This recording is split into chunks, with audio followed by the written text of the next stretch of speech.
Hello mga kapobre. So, yung kung kanina ay ang niluto ko ay ang Broccoli. Broccoli? Broccoli. ngayon na naman sa tanghalian, ang lulutuin ko ay kalabasa with okra.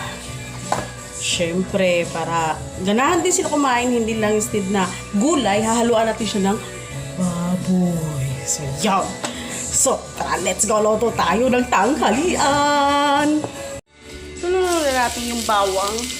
Hindi na pala ako naglagay ng sibuyas dyan kasi yung halang sibuyas eh. So, bawang lang. Okay na yan.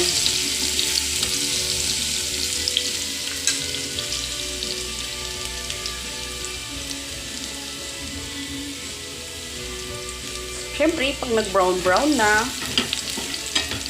tulad yan, nunod na natin yung baboy.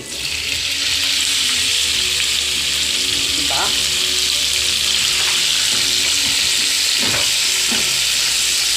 At siyempre, habang nagluluto ako ng gulay, naglilinis naman yung junakis ko. Diba? Bait-bait naman, oh. Ang bait talaga pag nasa kamera, no? Sana all nasa kamera para maging mabait all the day.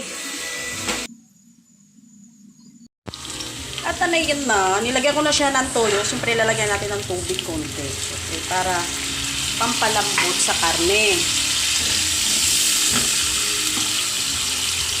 Siyempre, pag malambot ng karne, lulunod na natin mamaya yung gulay. So, antayin lang natin maluto yan.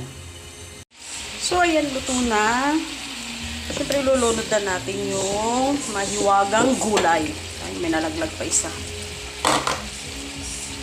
Siyempre, mikos-mikos pa.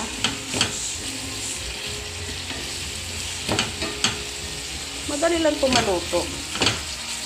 Kunting, ano lang ito eh. Kunting kulo-kulo lang to. So, ayan, tatakpan natin ulit. And it's so yellow. So, ayan da. Diyan mo natin malambot. Malambot na yung kalabasa. Malambot na. So, titikman na lang natin.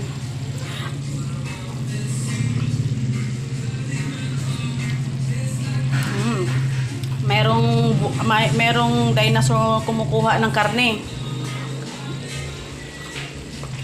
So, okay na siya. Luto na siya. So, tara, let's go. Eat na.